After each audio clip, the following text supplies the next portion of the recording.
درود بر شما. نیک آریا هستم. 14 اردیبهشت 9:30 صبح. بله، درود فراوان. فرهاد خلج هستم. توی نقش رستم هستیم و تصویرم که پشت سر ما میبینید تصویر شاهپور اوله که والریان امپراتور روم جلوش زانو زده. خب در مورد چی میخوایم الان در مورد FMBWay مطلب جدید اضافه کنیم الان؟ بله، ما میخوایم در مورد راهکارهایی که شما برای افزایش بازدیدتون و مدیریت بهتر سئوتون میتونید استفاده بکنید صحبت بکنیم.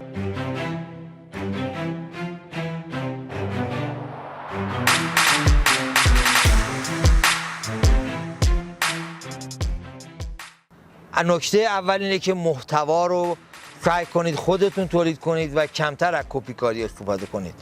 و نکته دوم اینجا بود که محتویاتتون رو تمیزکاری بکنید. اگر اطلاعاتی از قبل باقی مونده در سایتتون، در شبکه‌های اجتماعیتون و دیگه تاریخش گذشته، اینها رو حذف کنید. موتورهای جستجو به حذف شدن اطلاعات قدیمی بسیار اهمیت میدن. مثال املاک رو اگه شما بله، سایت املاک مثلا فرض کنید شما یه پستی گذاشته بودید یه آپارتمان یا زمینی رو بفروشید که 1 سال پیش فروش رفته، دیگه هم هیچ لینکی روش نیست. بهتره که برید اینو از روی سایتتون پاک بکنید. اونها نسبت به پاک کردن محتوا، تغییری که در سایت نشون میده، الگوریتم‌های سرچ حساس هستن. حتی اگر روی اون سئو قوی هم دارید، بله، باز ما پیشنهاد میکنیم شما این کارو بکنید. ببینید اگر من سرچ بکنم ملکی که مال 1 سال و نیم پیشه و اون ملک فروخته شده، هم وقت من مخاطب گرفته میشه و هم به نتیجه برای شما نخواهد رسید.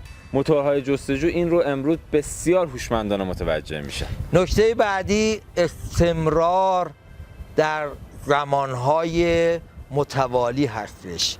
یعنی وقتی که شما 50 تا پست رو بیاید در 1 هفته بگارید، تأثیری نخواهد داشت که در هفته 1 یا 2 تا پست رو به طور مرتب ادامه بدید. و این یکی از نکاتی هستش که متاسفانه بسیار دوستان انجام نمیدن. یعنی یه دفعه میان کلی تولید محتوا انجام میدن، همه را قرار میدن در سایتشون و مثلا 3 ماه 4 ماه هیچ پستی نمیذارن. باید شما در این مسیر به طور مستمر و پیوسته این کار رو انجام بدید.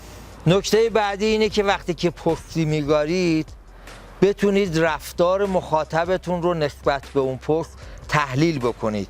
یعنی ببینید چه تأثیری گذاشت تا بتونید کلاس بندی یا خانواده های پست های روی اون رده بندی رو ببرید بالا یا بیارید پایین. چطوری میتونن رفتار مخاطب رو به ازای هر پستی که میگارن تأثیرش رو ببینند؟ ابزارهای خیلی تخصصی تری در این حوزه وجود داره، مثل گوگل آنالیست که میاد در واقع بر مبنای کلمات کلیدی، موقعیت‌های جغرافیایی و یه عالمه پارامتر دیگه تحلیل‌های آماری بسیار دقیقی رو نسبت به این موضوع میدن. در سایر شبکه‌های اجتماعی هم تا حدود این گزارشات وجود دارن. این که شما وقت بذارید هر موضوع جدید رو انتشار میدید یا رفتار جدیدی رو ایجاد میکنید، ببینید مخاطب چجوری داره با این موضوع برخورد میکنه. بله.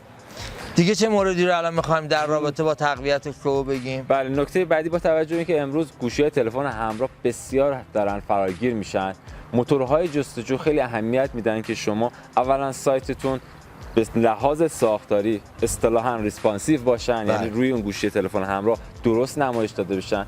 در مورد مطلبی هم که دارید اشتراک میذارید این نکته رو در نظر بگیرید که در یک گوشی تلفن همراه عکس شما، نوشته شما خوانا باشه. بله. این که از چه دیوایسی، یعنی چه وسیله‌ای داره برای شما کلیک ارسال میشه هم حساسه. نقش تلفن‌های همراه میتونه به شدت تو تقویت سئو شما مفید باشه. بله، تا نکات دیگه و کاربرد دیگه از FMBWay بدرود. خیلی ممنون. مرسی.